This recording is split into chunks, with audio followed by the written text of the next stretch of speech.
doing this. Okay, so my name is Janine. Good evening, everyone. I'm joined by my colleague Rachel Wilson from Wild Heart Farm, where I'm with New Jersey Food Democracy Collaborative, and we're joined by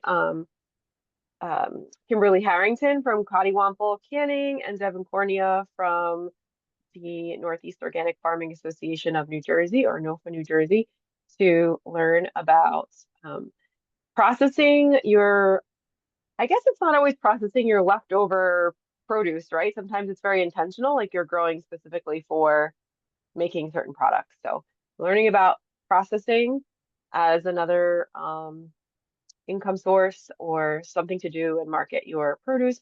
And where this is part of the South Jersey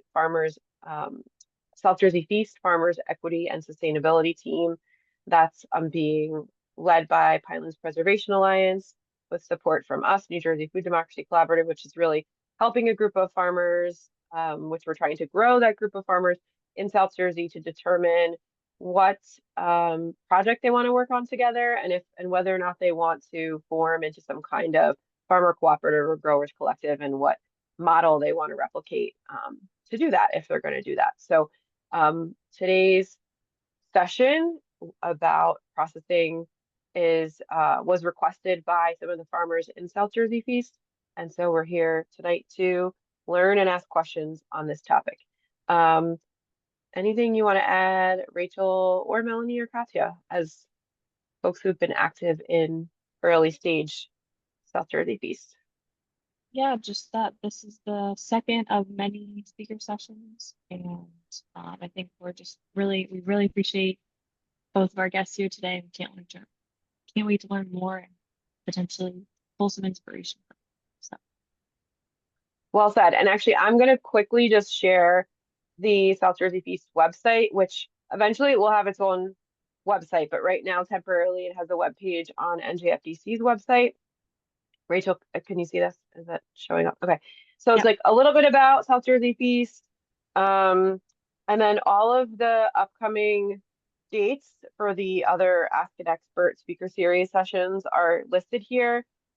This is tonight's, obviously. It has the topic. So the next one is October 1st with the Urban Agriculture Cooperative. We have speakers from outside of New Jersey as well, Red Tomato. Others you can see here, Rutgers Food Innovation Center, Nolan Lewin will be joining us in November. And then I just scheduled the Common Market. I haven't put it up on the website yet, but it is in the poster. So if you click here, not the poster, the flyer. If you click here, you'll see the flyer, which you can share this. Rachel can put the link in the chat. And one other thing that you will see here, oh, this is an older version of it that doesn't have it, so I'll have to update that. But there is a link or a QR code rather in the updated version of the flyer that takes you to this South Jersey producer survey. And this is something we're really actively trying to get farmers to complete the survey. The purpose of it is to try to map where all of the current producer to buyer connections in the region, in the 8 counties of South Jersey right now. And we understand that some of those connections will be outside of the region, and that's fine. We're going to map those as well. But looking at like which farmers in the region are already selling to institutional buyers or food hubs or cooperatives, aggregators, anything that's not direct to consumer, we're trying to understand where those connections already are and where there might be opportunities to expand, and even just to show growers who are not participating in those kind of market channels, like what other people are doing, so they can connect to them and try to learn how they connected with those buyers and things like that. So that's the point of that producer survey. And later on, I can put the link to that in the chat, but I don't think anyone here hasn't already taken it or doesn't necessarily need to take it, but you can share it with others. So I will stop talking now and stop sharing and turn it over to Kimberly from Coddiwomple Canning to just give an overview, and then we'll see what questions come up. Thanks, Hey Kimberly. everyone. Thanks, Janine. Thanks for inviting me. Super excited to talk about helping keep this food supply chain moving and really fortified. So I was asked to do a little bit of an overview of some basics, how we operate and how we work with producers in the area. and kind of go over some of the services that we provide. And then lastly, some of the requirements. I am going to be peeking at notes because I'm very passionate about these topics, so I really don't want to get wordy. So urging everyone to reach out with questions if you want clarification, something I didn't cover now or later on, my information will be available. So definitely reach out. Like she mentioned, my name is Kimberly. I run and operate Coddiwomple Canning Company with my husband, Brian. This is our 3rd year in production doing only custom canning as the main focus and only focus of the business. We moved from doing a retail line for ourselves about 3 years ago, just slightly, and made the full change now that we're in Pennsylvania. We are on a farm property in Gap, Pennsylvania called Green Meadow Farm. They are a restaurant or a farm that only sells to restaurants. So we're able to help them on property here to recoup harvest waste, go in after a day that they fill orders and kind of clean the fields and make products for them to sell to chefs and stuff like that year round. But we do custom canning for the whole region, New Jersey, PA, some Delaware and some Maryland farms within a 100-mile radius of Gap, Pennsylvania. We are about 30 minutes from Lancaster. So a lot of folks that recognize or are familiar with some of the farms that we work with are coming out to this area all the time anyway for tractor supplies, feed, the hub of a lot of agriculture errands. So, you know, the location is oddly close for some because of tacking those errands in. But another topic, maybe Janine, for a future call would be talking about distribution and aggregating produce in the future to help gather more New Jersey produce that can be processed at a time to save on logistics for all of the farmers coming to me or me to them to try to aggregate and work on that. But in the meantime, our system is that we schedule processing for it to be delivered on site to Coddiwomple in Gap, Pennsylvania. There are times where farms can hire me to drive out and we'll charge by the mile and by the hour and just, you know, tack that small fee onto the job if it's something that just can't happen on farm. And then hopefully we're able to just kind of partner up certain farms that are close together. You know, if I go down to see Potato Homestead, who's in Cape May County, sometimes I'll text Enfant Farms in Deep Cape May to say, hey, I'll be in your area. So that's very hectic and chaotic, but it's working for the about 60 farms that we work with for now. Our goal, again, is to be a little bit more smooth with that. So that's more of a future conversation. And again, ask questions about it and how we kind of aggregate in the meantime. Once everything's in-house, we have a large capacity for cold storage and cool storage for things like peppers, tomatoes, onion, garlic versus deep refrigeration items. So we schedule jobs to come in and then get stored in our kitchen, and we hope to be able to process all of the raw material within a week. So I'll get closer to requirements in a little bit, and we'll cover some of those conditions. In the meantime, though, again, back to my notes. We work with, like I said, farms in a 100-mile radius, and I do have a list that Janine will share with y'all. You'll recognize some of your friends. You know, if you have any questions or want referrals or want to kind of ask your friend how you like the jobs, you know, y'all are honest. But like was touched on in the beginning, there's a lot of reason to do value-added processing. Some main ones is recouping harvest waste, managing excess. The more fluffy, more lofty and positive aspects are keeping local food in the supply chain, stabilizing income for farmers, giving them items that they can sell throughout the year, or recoup dollars or monies that was spent on a crop that had storm damage, or just a bumper crop, or shout out to my farm that had Johnny's give them the wrong seeds when they wanted to grow something, they got jalapenos, right? So any of those reasons why you find yourself with excess, those are the great materials to make into value-added products. I had a farmer in Cochranville that had their cold bot go down and didn't have good tomato storage for a hot spell, and we're able to make that into marinara and Bloody Mary mix. So, you know, we're able to work on these jobs as a recovery processing I would say that's our main focus this time of year, especially. But we also have time for those planned jobs. If you want to put marinara in your CSA in the winter, if you want to have a strawberry jam that you want to make sure that you have for retail, but also want to make sure you have a little bit set aside extra for, again, CSAs or gifts or, kind of bartering in that way. But the main focus is, again, the recovery processing. So, shout out to Rancocus. Every year that they've worked with us, they make different things. Sometimes it's pickles because there's a lot of cucumbers in excess. Sometimes it's tomatoes and sometimes it's cabbage, right? So no, you might not be making the same thing every year if you're focusing on the recovery or the, using the storm or bug damage or number twos.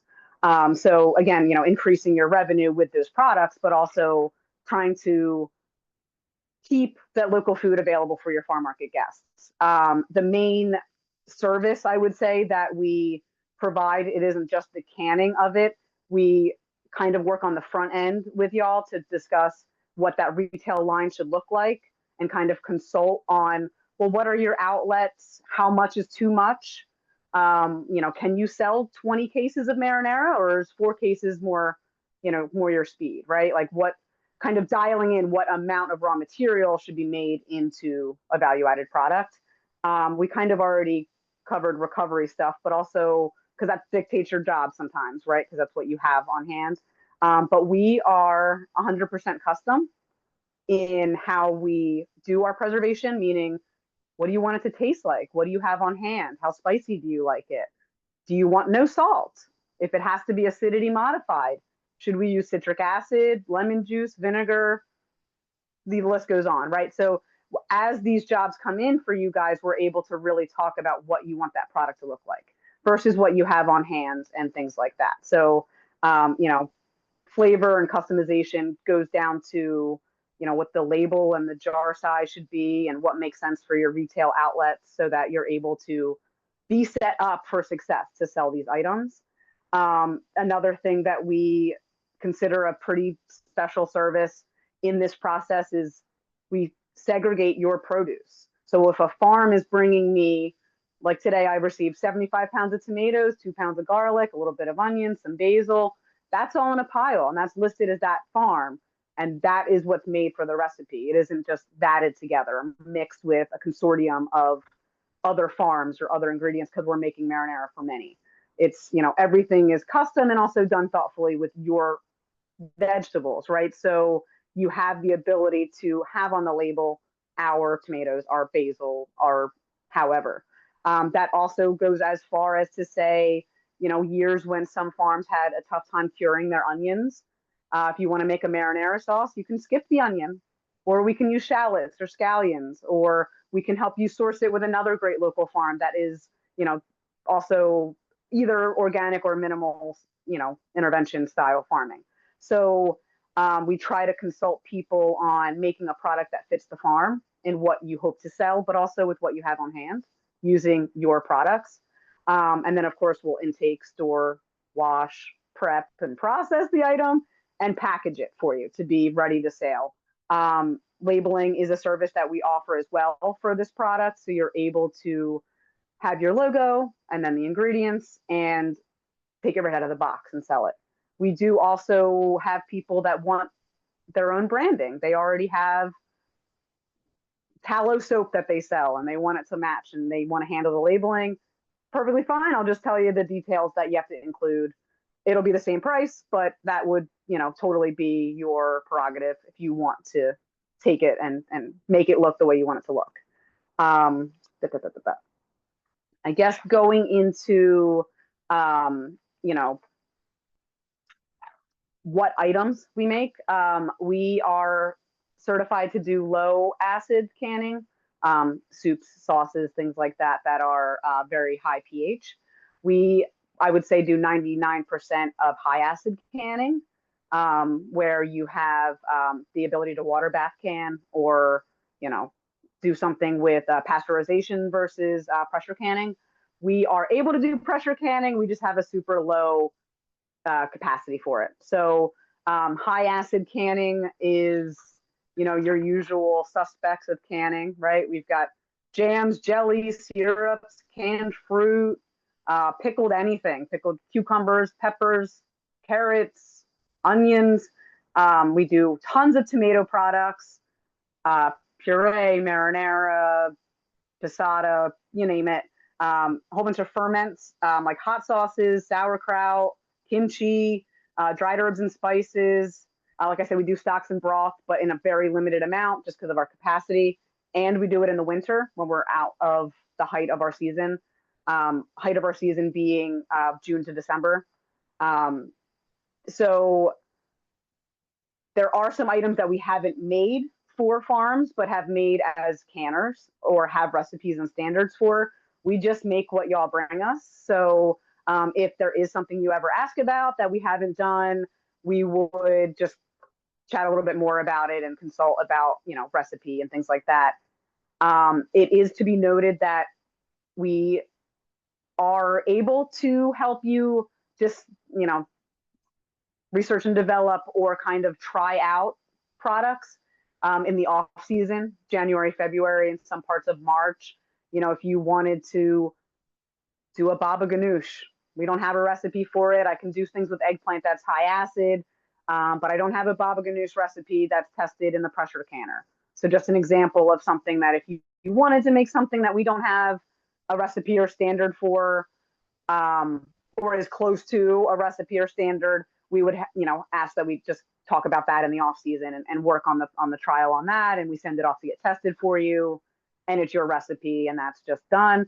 But you'll find that most of the high acid stuff you're familiar with from just traditional home canning, we're able to do. So the list is short that I mentioned, but that list also is with a lot of umbrellas and caveats. And then what else? Kim, do you want to pause there for questions, and maybe other stuff you were planning to say might come up? Yeah, Or sure. do you want to? I have a quick question about the recipes. Like you're saying, do people come to you with like their proprietary, like not proprietary, like do they come to you with their own recipe, or do you always help Sometimes people yes. Sometimes design? yes. We have a set recipe for most of the things that are traditional, and these are recipes that are considered safe by the USDA, and our bulk canning recipes, things like that. And then there's requirements of pH versus acidity, for making something shelf stable and safe to be pasteurized. And we have standards for many, many things. So that is something that doesn't come up often. Proprietary recipe, no, but we do have people that want to make their grandmom's pickles or a sauce that they remember, or have a preference on what the texture of the jelly or jam should be, right? So those are things that are usually within what we already do. Okay. I have a bunch of other questions, but I want to pause there to see if anyone else wants to jump in with questions. And Kim, do you want to take all the questions, or do you have other important things you want to make sure to squeeze in, and then we can. I mean, I think the only thing left to really talk about was kind of like requirements and like next step, I guess. So yeah, okay, yeah, let's do that. Unless anyone has anything burning right now that they need to ask. Yeah, I guess I have one that we can touch on is like you mentioned you pivoted from retail to custom. Can you talk through like why you did that pivot, if why one sure. avenue is better than the other? Or? Well, the first couple, not issues, but with doing the things that we were selling for retail, my husband and I he was working as a chef. I was a career server in Philadelphia. We were doing it as a hobby. We fell in love and were making jams and selling them to our friends. And then, we should get licensed, and then we would sell it. And it started growing significantly. It was 2016 to 2020. Yeah, 2020 is when our last year at market. And it was going very well. The business was growing. Like y'all understand, the business was doing well, but we weren't paying ourselves, but the business was making money if we weren't having any labor costs. So it was very much something we knew it would be just a hobby, right? So once the pandemic hit, we weren't offered a spot back at farm markets to sell preserves. though it was only local ingredients, because we weren't an essential producer. So we took a year off and kind of tried to make a plan on how we would stay, able to produce product. But in those years that we were making larger and larger amounts, we were developing relationships with farmers in the area that would ask if we would buy not the beautiful strawberries, but the number twos, or would you do this for hire? Or, would you, if I gave you something to make, would you make it for us? And at the time we were working out of a commissary. So we were paying by the hour more than I would be able to reasonably charge y'all by the hour. So knowing that we wouldn't be able to grow in that environment was a challenge. We've always had a great relationship with the Brendel family here at Green Meadow. So we were kind of, moaning and bitching about how we didn't know what this little local jam company would be anymore if we didn't grow and move. So we kind of were like, we're going to take a year off. So 2021, we took another year off, and we're looking at zoning issues. I'm sure you guys are all very familiar with zoning issues. In Jersey, it's worse than PA, but our business was deemed industrial. So we were having a major trouble finding a property that we would be allowed to do canning in that wasn't a big industrial space or really off the beaten path. And the only caveat to that in zoning in Pennsylvania is if it's an agriculture property, it's allowed. So we were able to set up and move our business to Gap from Philadelphia after Glenn Brendel had offered to expand a building they already had and build us a really beautiful kitchen that we're able to do the custom canning for them, kind of pay our way around here doing canning for them, and then are able to just offer that service to other farms from here. So it was a happy accident, and it was very much things that farmers kept just saying it was a good idea. So we just kept going. And clearly it is, right? Because you say you have 100 farmers that you're working with, and are you currently meeting your demands? Like, are you able to meet the demand that you get from farmers? No, we're not. No. We in August needed to stop intake on a lot of weeks in August, and also had to extend the booking window of, hey, I have tomatoes I want to make marinara. Okay, I can have you come in 2 weeks or more than 2 weeks, or things like that. Even right now with pepper season being really abundant, we'll have people that want to come in, and at this time I'm booking the first week in October for and onward for peppers. Okay. All right. Well, I know I want to make sure we give plenty of time to Devin. So why don't you go ahead? Sorry to have interrupted, and then we'll take other questions, maybe maybe just like 1 or 2 questions for Kimberly, and then we'll pivot and do like a big Q&A session at the end. Does that sound okay? Yeah, I mean the last, I guess the takeaway for sure would be reach out with questions, super personal. So send an email, send a text. I have folks reach out on Instagram messages as a preferred method. If you have a question when you're selecting seeds or harvesting and you notice something weird and, oh man, the cabbage has bug damage, what can I do with it type of questions, we'll make sauerkraut and everything will be fine. And then, some requirements that you want to go over is what you need is the raw material, the idea, and to reach out. It's really it's that simple. If you have a general idea of what flavor, even if you don't, but you have an idea of what might sell based on what you have on hand, just reach out. And that's the main point. We don't have a minimum that's really to speak of. It's $100. So, if you think that you're in the area and it makes sense and you want to bring 2 tomato boxes to make sauce, we would absolutely make it. If you have hundreds of pounds of something and you want to make it, that's also a possibility, and just a matter of scheduling. And then our goal for 2026 would be where I would have a packet that y'all would receive that has a little bit more of all of those details on scheduling, billing procedures, how to navigate the property when you get here, things like that. That way you can kind of have a little bit of a guideline before we start working together. But I think that's about it for me. Yeah. Well, that was really comprehensive. And I just wonder, like, if there are buyers, like every time I see, like when Ben's on a call, I'm like, it gets a different part of my brain working from like the thinking from the questions that like a institutional buyer might have. Like, let's say I'm a healthcare center and Ben, I have no idea how much like a healthcare center of any kind, like a hospital or whatever, would even need.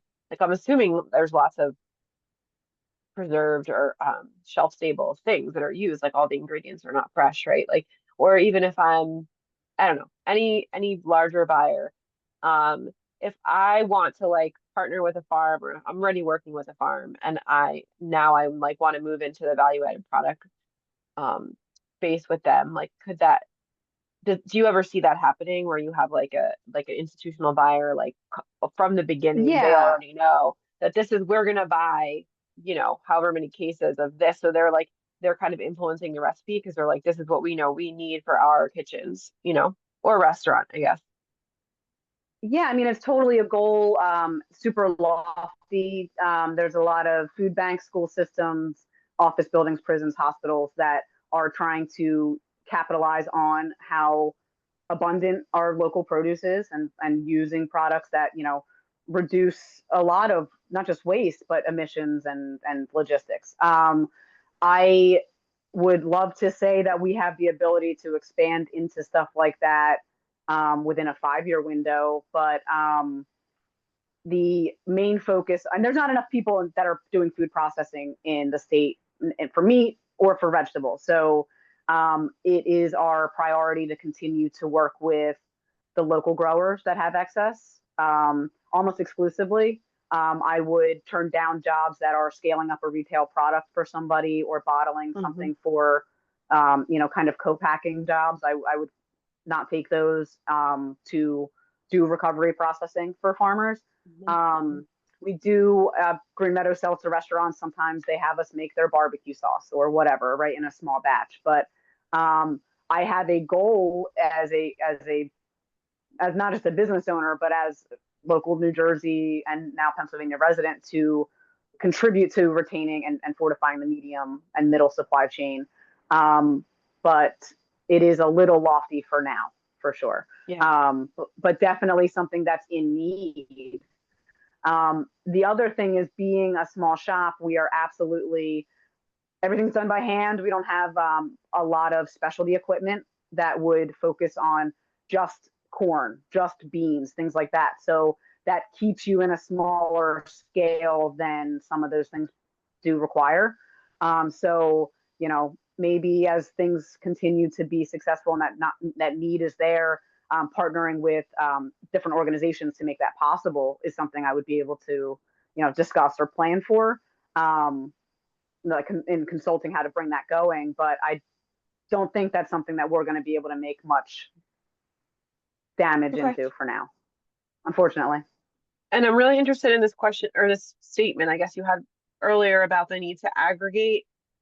But Yeah. maybe we can hold that till after, because I mean Devin might have something to add there. So, but let's put a pin in that question. But I was really Okay. interesting. I just wonder if anyone else has any questions for Kim before we turn it over to Devin to tell us about the NOFA Farmers Process Center. I guess, I mean, Devin might be able to speak to this as well, so I don't want to, jump the gun. But and sorry if you already touched on this. But I guess we're just wondering. You already kind of mentioned zoning and some other barriers, but are there any like major barriers to kind of entry and scaling up businesses like your processing businesses like yours that you haven't mentioned already that you think could be addressed on a kind of systems level? Definitely, we're going to have Devin finish after me because I know that he, being in New Jersey and also going through the construction of the kitchen, he definitely experienced a different, just a different journey than I did. I will say that zoning was the main one. Being industrial was what a lot of townships in Pennsylvania was requiring. I'm in Lancaster County now, which is the most lenient for obvious reasons. We're in Amish country, so we have grandfathered laws or ones that are a little bit more lenient. The main issue, sorry, the person that asked the question, are they in New Jersey or Pennsylvania? Yes, Ben is in the Camden County area. Okay. In Pennsylvania, the inspections of a business like mine is done by the Department of Agriculture. And the county I'm in doesn't require health inspections. That's done by the Department of Agriculture, not the Department of Health. My understanding is that New Jersey has their cottage laws or their laws around farmer preservation under the Department of Health. So I would be remiss if I didn't mention looking into those differences of the cottage law and what the Department of Health in New Jersey is requiring. But zoning was the main issue for sure. But I mean, the thing about New Jersey though is that we have so many so many industrial parks in the suburbs, industrial areas and cities, and because of the population density, like everyone's kind of close to a New Jersey industrial area, right? So I feel like some of that is a benefit to that. Oh, and if you look at the zoning maps, you'll drive yourself crazy. It doesn't, sometimes there's little pockets that are industrial or R2 or, allow certain sides. So it required us calling, I think, 46 different townships over a 6-month period, But again, that was in Pennsylvania. I would say, as a New Jersey farm, I think something to consider would be that Department of Health cottage law. And also mine is called a food establishment license in Pennsylvania. It's through the Department of Agriculture, where you would have a cottage license through the New Jersey, and they're not equal. I am allowed and authorized to do some types of a lot more preserves and canning a lot more. And I've heard from some farms that they're not able to sometimes make, say, a smoked garlic bread with the garlic they grew. They would have to source the garlic. So there's a lot of different caveats to their rules. And I mean, Devin, you'll probably get into this, but so maybe we'll just use this question to transition. And thank you very much, Kim. But I guess I'm wondering, why does it have to be like, why did a cottage food is for an individual home baker, let's call it, right? Like, why couldn't it be like a commercial business? Why wouldn't anyway? So maybe is that a good question to transition? It is a good question. I will definitely be showing a little bit of my personal feelings, and I'll be vulnerable to say that it is New Jersey is not a super friendly homesteading state in some regards. As far as the traditional we're all way. shocked to hear anyone say that. Okay, we're all okay. So that's me, really. That's the middle child in me there, right? So very diplomatically saying, and they're more big ag friendly historically. So a lot of these regulations and changes would have been to halt some self-sustaining farms, be able to do that, and also the cannery history in Pennsylvania and in Delaware and New Jersey were for those mega huge agro farms that were then making a cannery, like growing the tomatoes, going right to the cannery, right out the back door, right? Tomatoes, blueberries, things like that. So it just, there was not really plans for homesteading or even empowering the ability to bring value added from a smaller operation. It's again, my personal feelings or how it seems to be actualizing, I should say. Yeah, no, that's important perspective, history. Okay, well, I'm gonna switch things over. Thank you very much, Kim, and we'll thanks everyone. Yeah, please reach out to come back together for questions if you can stay on till the end. We'd appreciate that because then, if there's questions for either of you later on. Yeah. Okay, so Devin, I'm gonna spotlight you now, and I don't know that you really need an intro, Devin. I'm pretty sure everybody here knows who you are. Devin is executive director of our NOFA, New Jersey.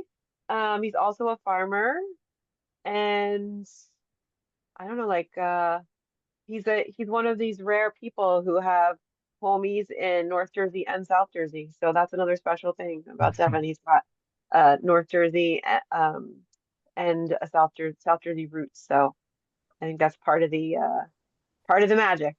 I'll turn it over to you, Devin, to talk about Farmers Process Center, the commercial kitchen that NOFA just opened this year. Congrats on that.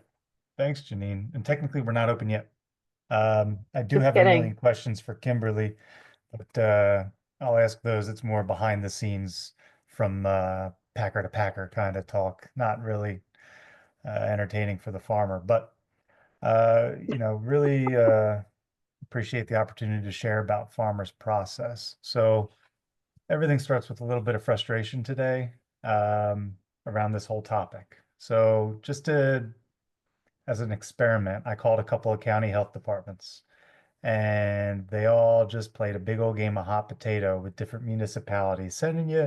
I just asked simply, if I'm a farmer and I want to turn my tomatoes into salsa and sell it at my local market, what do I have to do? Nobody could give me an answer. There was one county that kind of got close, but still no answer. They kept on referring me to municipality, to other authorities, to extension. And so going back to that recent topic of why are we not equipped to guide producers and why are we not a friendlier state towards small processors, I think has a lot to do with both um, what was said, which is the history of bigness, and then having a structure of regulation that doesn't conform to smallness, it conforms to bigness. So one person to handle, a small number of processors and establishments instead of several people to work with dozens and dozens of processors.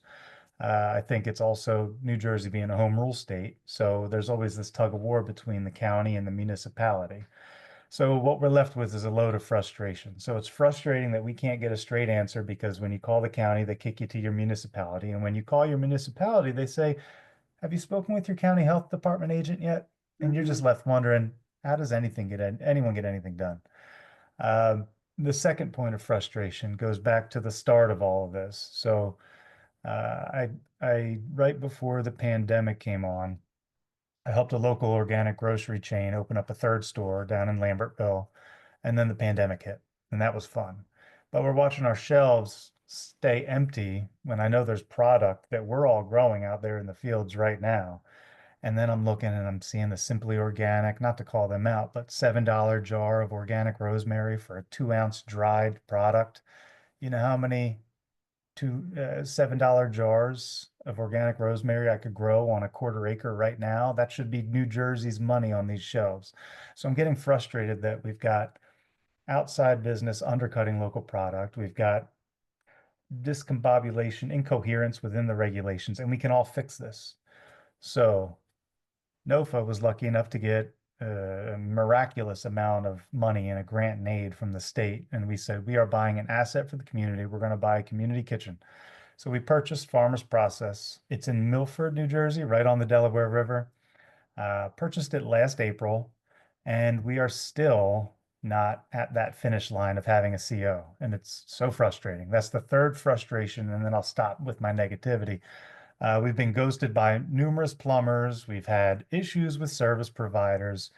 Every time you fail an inspection, by the time you're able to schedule the service provider to come back out and fix the mistake and then schedule the inspection again, there goes 2 months of time. So what we were hoping to have open by, early spring of this year, you can take that estimation, throw it out the window. We are very close though.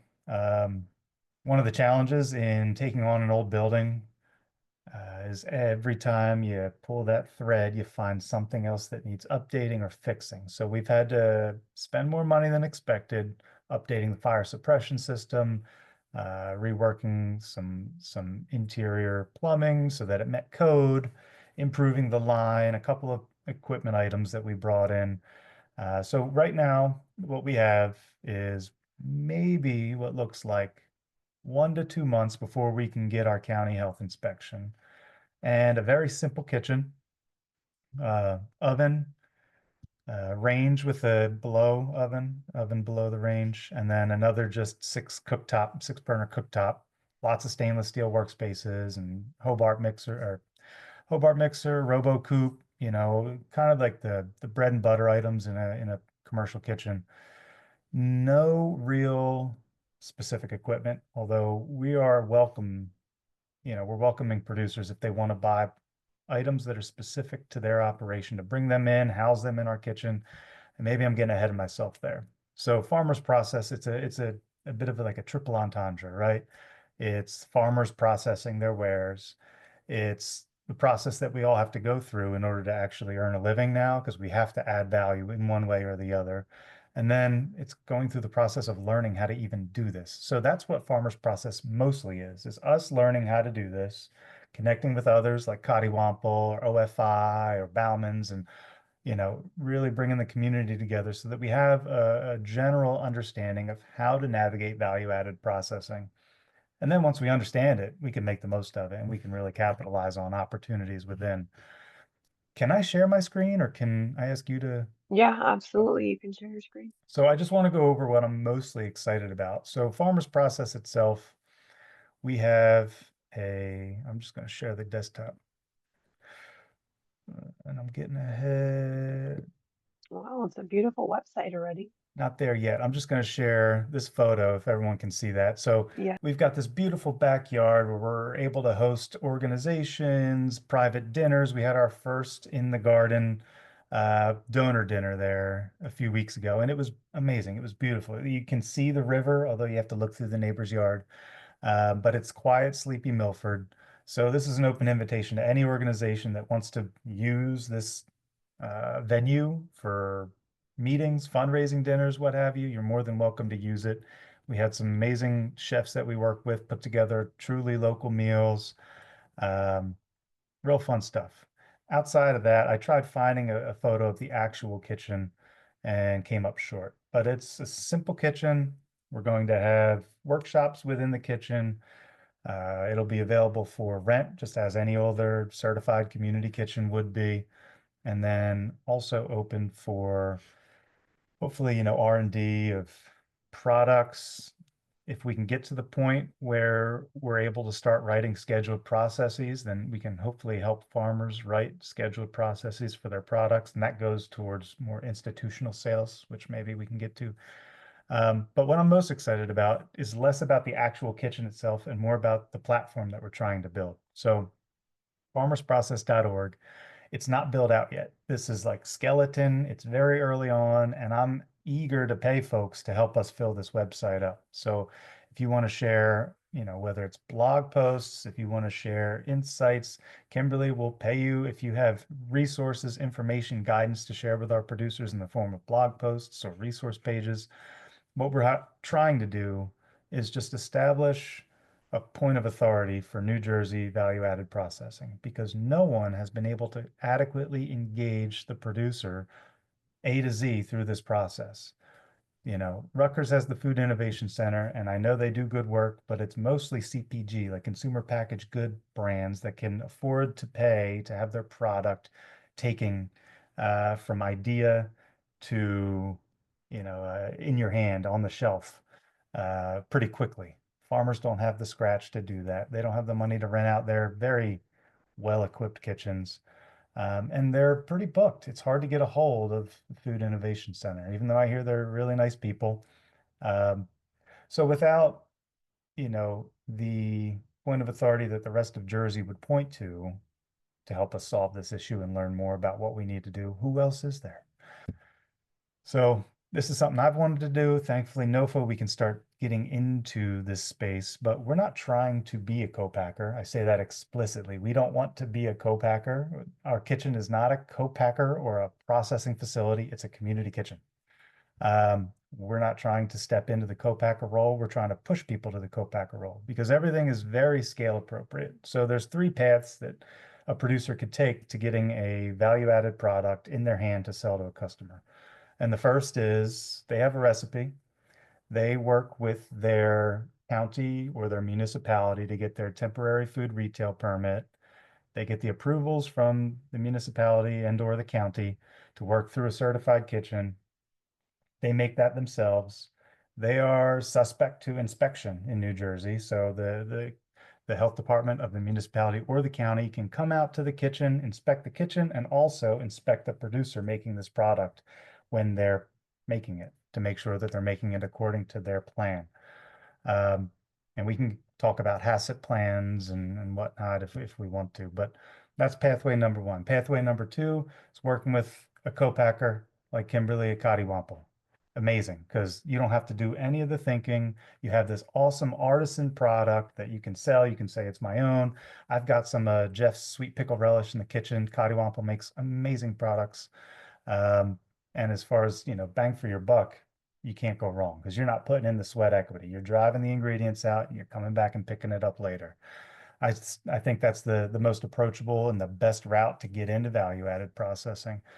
The third route would be to obtain the scheduled process, which is a bit more involved, kind of gate kept. I want to say there's a little bit of gatekeeping going on with scheduled processes. So obtaining a scheduled process would allow you to sell to an institution. It would allow, if I had a Jersey tomato sauce that I wanted to produce and sell to ShopRite or sell to Basil Bandwagon or sell to Virtua Health, I would need a scheduled process from what's known as a processing authority. So there's these different processing authorities that include folks like Cornell and the Rutgers Food Innovation Center, and then there's independent processing authorities. I don't know how they become a processing authority. I don't know what gives them that designation. I'm still trying to figure it out.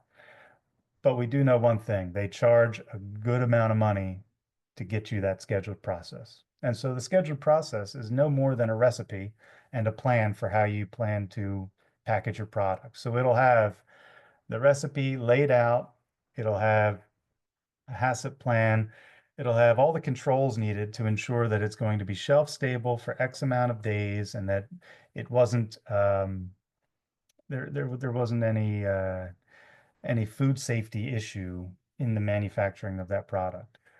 Schedule processes are not easy to write for the layperson. They're not easy because you have to do a lot of mathing, food science. You have to find, your water availability. You have to understand, like Kimberly spoke of, acidified foods and the controls needed to get some of the pathogens at appropriate levels or keep them below the food safety threshold.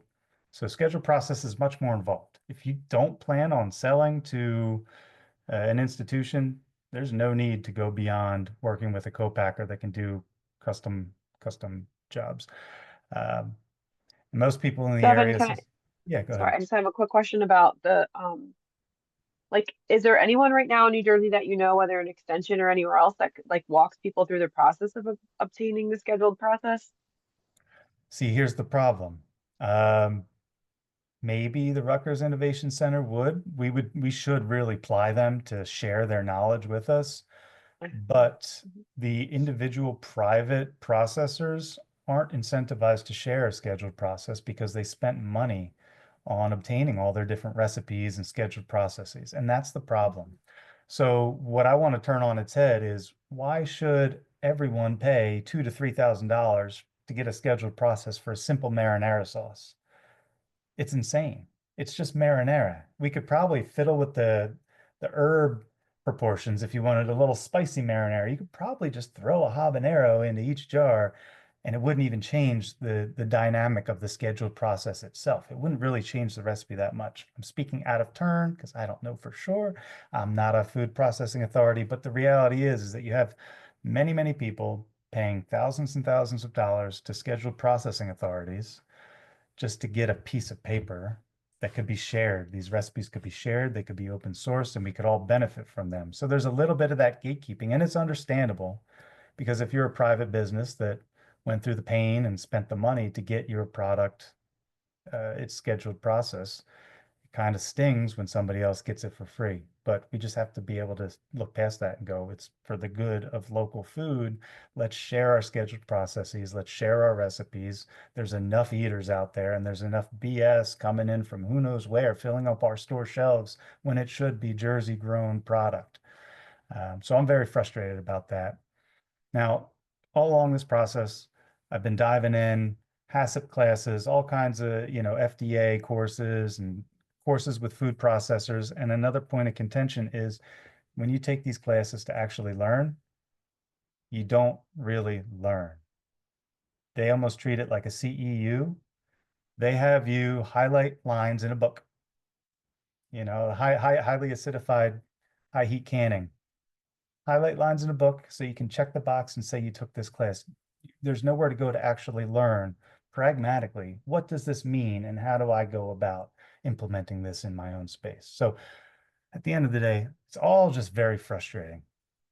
Can y'all still see the website? Yes. Yeah. All right. So It's I'm very going to get pretty. off that rant. What we're hoping to do is empower all of our processors, co-packers, and community kitchens, commercial kitchens to make more money and make them more accessible to farmers.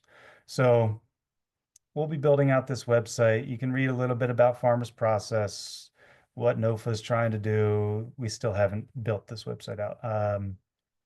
One exciting thing, we're building out a list of commercial kitchens throughout the state. Processors, we got Cherry Street. I know I need to That's get so great. Coddiwomple on here. Got to get Bauman's, got to get OFI. There's some folks up in Jersey with commercial kitchens. I went to the state Grange meeting earlier in the year, and you look at the Granges, just like churches and firehouses, and you've got these entities that have commercial kitchens, many of them. And if they're not currently certified, they're probably 2 steps away from being able to be certified, just sitting there, going to not reaching their potential. So our goal is to support all these kitchens. Anybody that wants to play ball with us in, recertifying their kitchen, listing their kitchen online. Each kitchen, we can build out its individual web page for them so that they can see, a user of the website can see their hours of operation, point of contact, photos and lists of the equipment inside, so you don't waste your time scrambling to find a kitchen that's not right for you. Website for the kitchen, so on and so forth. So, we're trying to drive, it's almost like some economic development, trying to drive more business to various kitchens throughout the state for folks to work out of because they are so hard to find. I've spoken with many farmers who are knocking on the door of their local firehouse and getting no response, hypothetically speaking. Is that an example of a potential commercial kitchen, like a firehouse? Yeah, I mean, they're everywhere. So Mhm. yeah, Could be so mom and pop restaurants that want to close on Monday, Tuesday, but they rent still out the want to make space on some. the off days. Yeah. Yeah, and I've moonlit with plenty of my other farmer friends working in these kitchens, making value-added products, whether it's, you know, blending and packaging sausage to making blueberry jam. I mean, they're out there. They're just very hard to find. And so the easier we can make it for farmers to find these assets, the next step is creating a library so, folks can see A to Z. What are the steps I have to take? What are the different paths that I can take to add value to my products? What are the regulations? What do I need to know? What are the forms? Where can I download them? And then also just sharing recipes. So this website is empty. I haven't had any time to really dig in because this is all on the side. This is not even funded. This is just kind of a NOFA pet project that they're allowing me to do. So I could really use some help. And if anyone in the community wants to support us, wants to be involved with this, like I said, we'll pay. We can't pay a ton right now until we find funding, but I definitely need help. I've spoken with Kate Brown from Rutgers. She's going to hop on board with us and start collaborating a bit more. So I mean, Devin, essentially, I mean, it's a lot. I mean, I'm really just wowed by how far you've come with it already. So, I mean, I would just say, I hope you appreciate that. I mean, I'll you're the only person I'll doing this, feel right? I'll feel better about it when we have, some tangible things that we can point towards. But in the meantime, what we've got is a springboard to push people to consider value adds. Again, the whole business of value added product is another side that we have to another threshold to cross. So moving forward, this is all you get the gist. Moving forward, what NOFA is trying to do is assume the risk in almost, I guess, feasibility, you could call it. So we're trying to leverage this upcoming season, trying to leverage some of our different projects to actually yield farm products where we can trial the feasibility of certain value-added processed goods. So we can understand the profitability.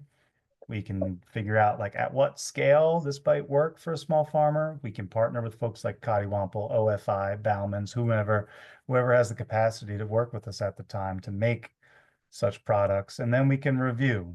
Was this profitable? Where could we have done better? We share that with the community and go, hey, here's an opportunity to make X, Y, and Z. We've already vetted it, so you don't have to jump into this, value-added processed product without any kind of insight or information into what the profitability might look like. So we're trying to,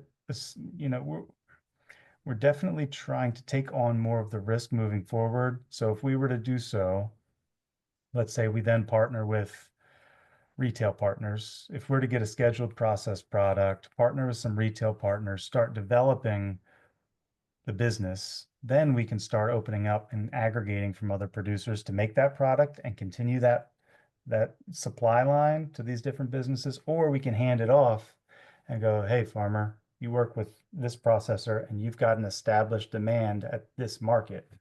I know it's very hypothetical and might not work out, but I think that as nonprofits, we should start taking on some of the risk in developing the market channels for the producers so that we can hand them something that is successful and so that we can weather the hit when it doesn't work, because we aren't on as, sometimes we're pretty risky margins, but for the most part, we can leverage the grant funding that we do have to take on the risk so that a farmer doesn't have to themselves in developing new products or trying to develop new market channels. So that's pretty much it. That's the rundown. I have so much to learn from existing co-packers and processing authorities, and we're hoping to work with some producers and pilot just a few value-added process trials this upcoming season. I mean, simple things like baby food, you know how much baby food gets sold in this country every year, and it's just mush. It's just local organic mush. All we have to do is make local. It could be pawpaws, it could be sweet potatoes, it can be berries, it can be anything. And that's the number one fastest growing demographic in organic. It's young adults. Well, no, not baby food, but young adults with young children. That's the number one fastest growing demo in organic food sales. And it's usually on the shelf. It's not fresh produce. And it's not local. Like I've never seen a local baby food. Yeah. Baby food's just one of them. I mean, consumer packaged goods, like I believe condiments, bottled beverages, all the fancy probiotic beverages. I mean, they're some of the fastest growing categories in food. And they're pretty easy to make value added products for. I mean, condiments are pretty simple. Beverages have a pretty high profitability because they're mostly water most of the time. That should be our money. We just have to figure out how to navigate the process and get there.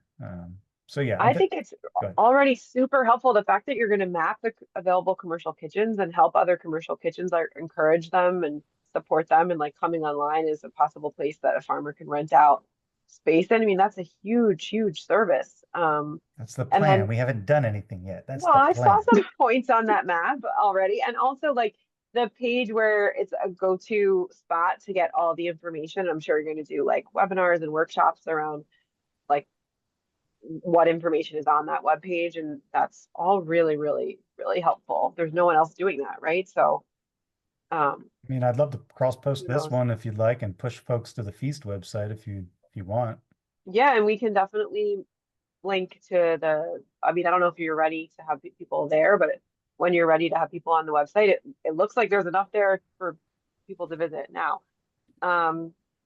Thanks, Devin. And does anyone have any questions? And then after that, maybe Devin and Kimberly can talk shop a little bit and let us learn from your conversation to the extent you're willing to do that. Before Rachel, you can go ahead in a second. I just want to say to you, Devin, that last year at the New Jersey Farm Bureau convention, I met somebody who came through the Rutgers Beginner Farmer program, who we were just chit-chatting, and she informed me that she had gotten her scheduled process. Like she got everything she needed to turn her, like what she was harvesting from her I forget what they call it, the incubator farm, I think it's called, in Cream Ridge, like to be able to make products.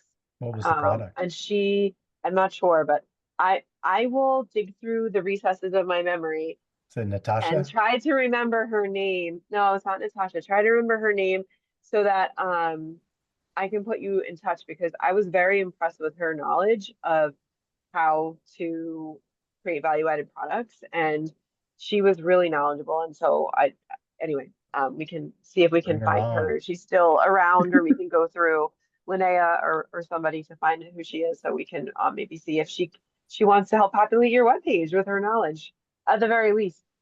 It's a good connect. Yeah, go ahead, Rachel. Yeah, obviously second everything Janina said, but I was curious, as you're pointing people to these different kitchens, is there like, this is for both of you too, I think, is there like a threshold that of like volume that you would recommend, like if a farmer has like 10 extra pounds of tomatoes a week, or like what sort of makes a farmer, like what's worth it to pursue value add as a revenue stream? Good question. I mean, I'll kick it to Kimberly after saying that, there's definitely there's a basic threshold. I mean, if you're spending more money in gas than you are carrying product to get to the processor, right? Like, so there's definitely a threshold where it's worthwhile. And then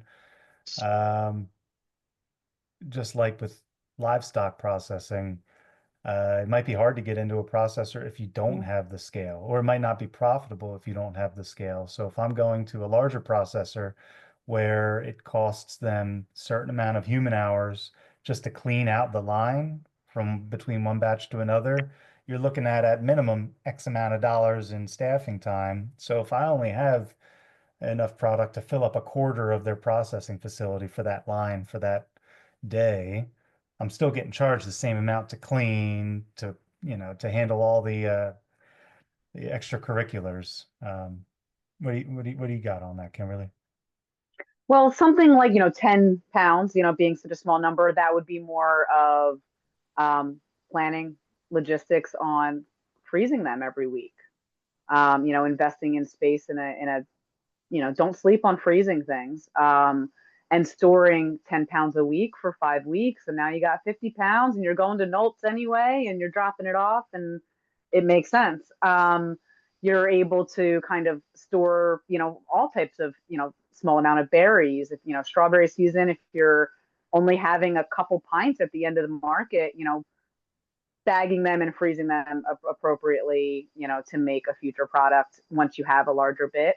I have the same point that Devin does too, of like, if it makes sense to you, I will make it.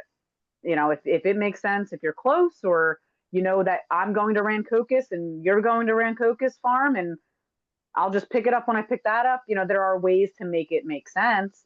But that would be an example of, that small amount would be, maybe freezing it. I often make runs of marinara sauce for people that's, 500, or no, yes, I do, but 50 pounds, 30 pounds, things like that.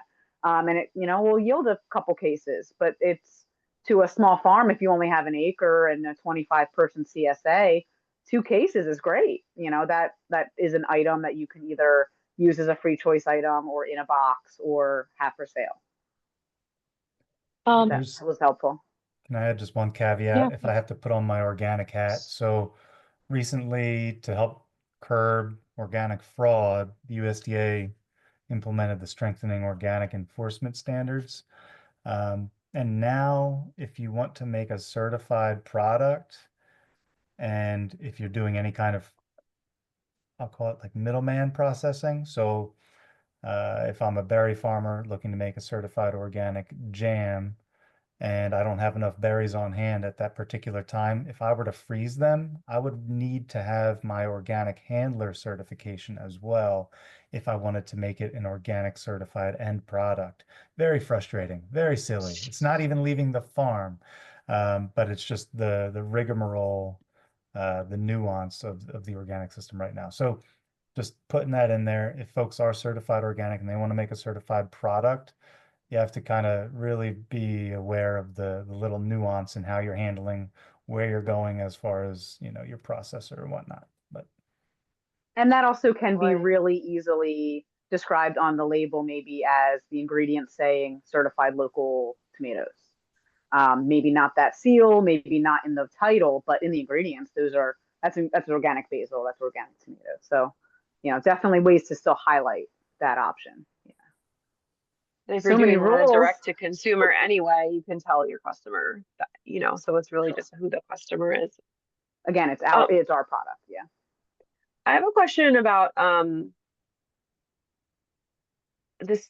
I think both of you can answer this from different ways. Like if I'm totally being hypothetical here. Like if I have potentially access to a commercial kitchen that hasn't been used in a long time, or like it's not used very often, like a VFW or something like that. Like what are the steps to getting it able to be listed as a place that farmers can go and do their own recipes? And obviously you said they have to have their temporary food, the farmer has to have their temporary food retail permit, but what is a certified kitchen? How do you get to that level? Well, the kitchen itself would need to be inspected and approved by the county health department that Okay. oversees it, as well as the fire department or the fire inspection. We need to have a valid fire inspection. If it's got a hotline with flame, it would need a valid fire suppression system inspection in order to obtain the overall fire approval. And then, I imagine county by county, it's a little different, but each county wants to see that you've got a pest control plan. You have a hired licensed contractor to handle pest control. They typically want to see some sort of contract with, dishwasher service provider with, all the different soaps and whatnot. But that's not needed. You can supply that yourself. It's just, if you don't want any grief with the county health inspector, it's good to have a couple of things lined up to let them know. And, passing a county health inspection can be involved in an old building. You might need repairs to the floor. You might need just a few thermometers in the fridge to satisfy what they want. They probably want self-closing doors on all the exterior entrances so that, doors shut behind you and don't let pests and varmint in. There's a whole laundry list of things that the county health inspector will check for, but really it's fire and health. Beyond that, if the county You've had to approves become it. an expert on this kind of thing, right? Because of the Farmers Process Center. Still confused, not an expert. Right. And again, it's changing county, town, state, and otherwise. I think setting yourself up well with maybe not choosing the, VFW that they don't do anything but smoke and drink beers in it. But think of your places. If your firehouse is doing a chicken barbecue, they're getting inspected by the Department of Health.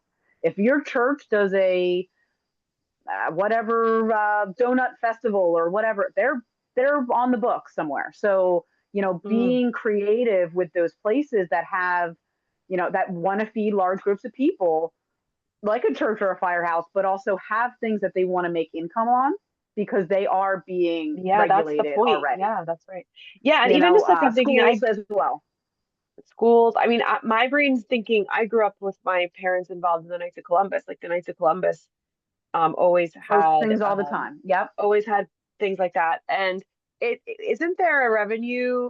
Wouldn't it become a revenue stream for them? I mean, they would have to charge some kind of rental fee. Sure. To the farmers. Sure. Yeah. So, I mean, and that's definitely, you want to make it make sense for both of you, right? Good business Sure. is only good business when it works for everybody. I also would, don't sleep on some restaurants in your area. My first year license in Philadelphia was, we were restaurant people already, but our buddy owned a sandwich shop and he was closed Mondays and Tuesdays. So he didn't mind hosting that health inspection when we would come in. He kept a clean spot anyway. And when we would come in, it would be when he was off hours or closed.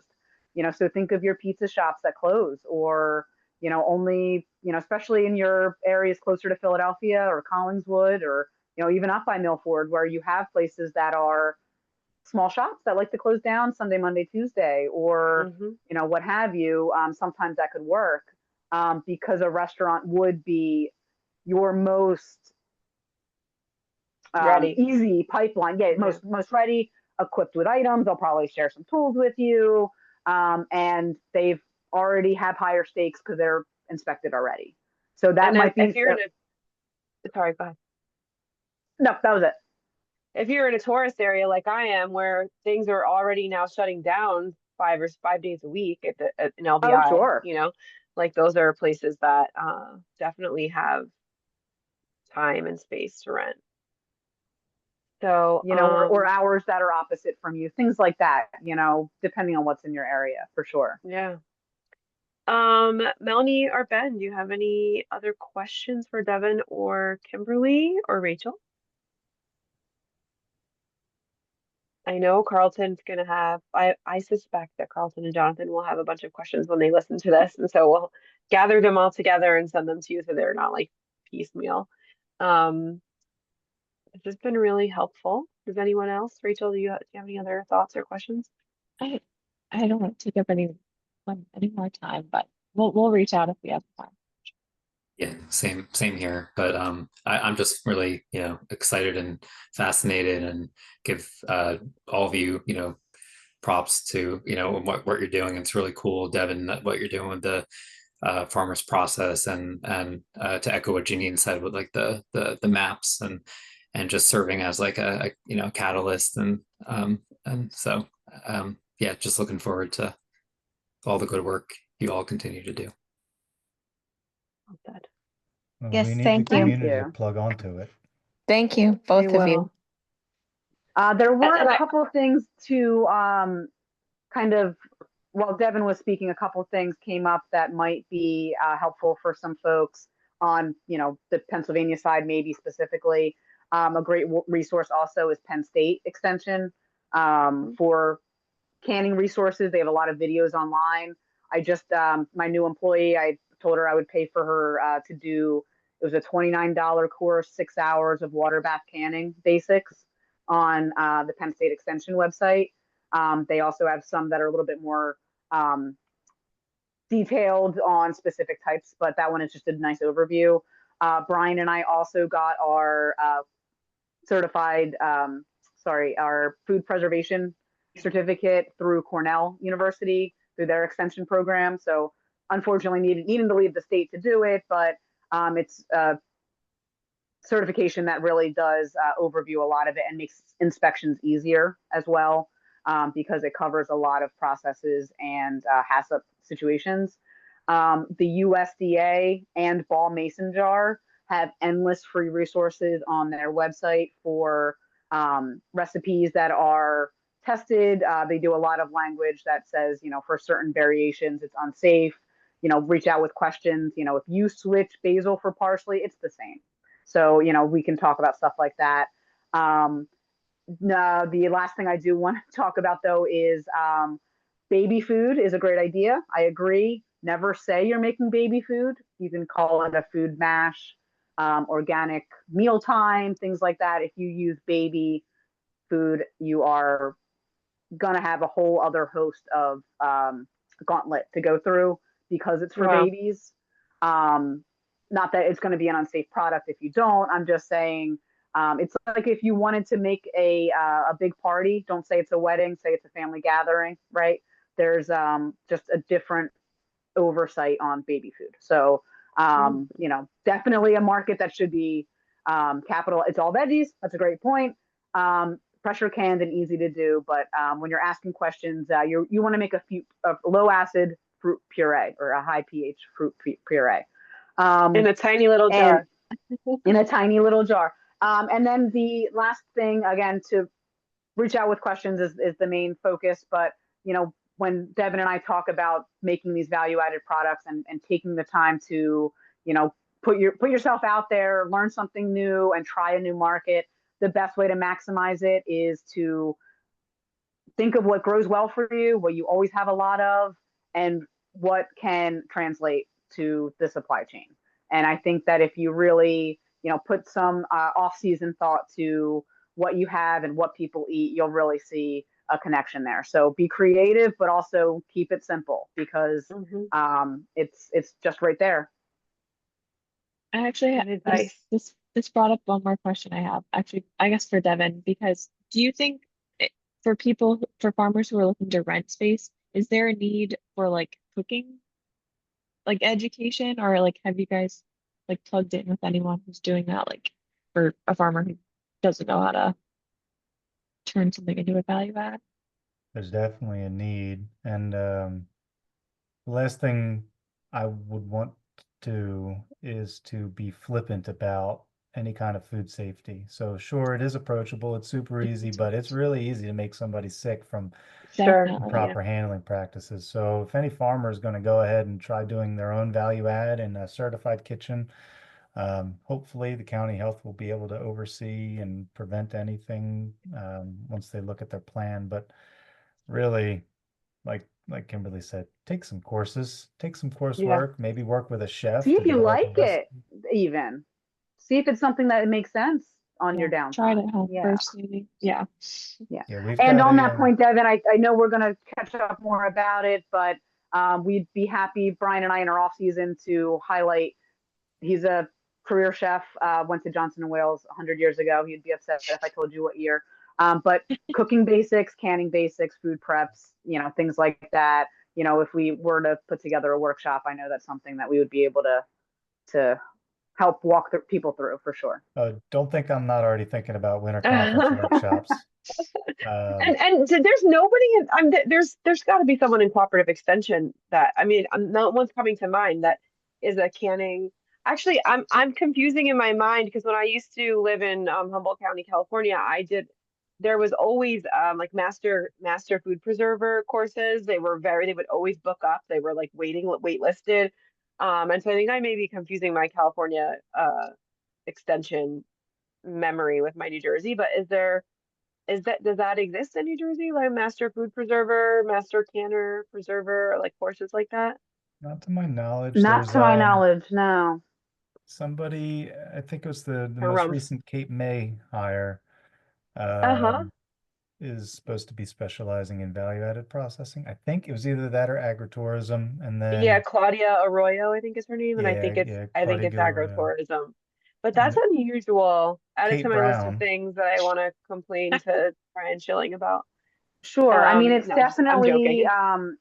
it's something that it kind of, there's a big gap there, not only from farmettes and homesteading.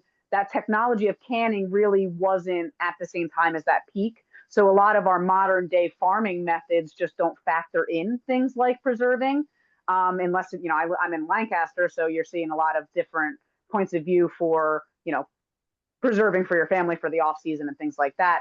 But like modern day farming, modern being 60 years up till now, really didn't highlight that as a tangible labor.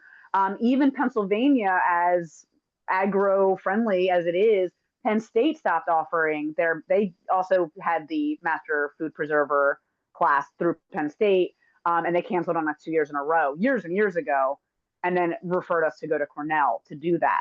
And they do it once a year, and it's a very small class. If you are on the mailing list and you get that email and you sign up, you're guaranteed a spot. It's now $300, a 3-day course, open book test. So you're able to really feel like you're gonna pass and if you don't, they'll help you retake it. But it was a really valuable resource, and again, made it easier for explaining processes for farmers to scale up. But also when we get inspected, she loves hearing that we have the certificate.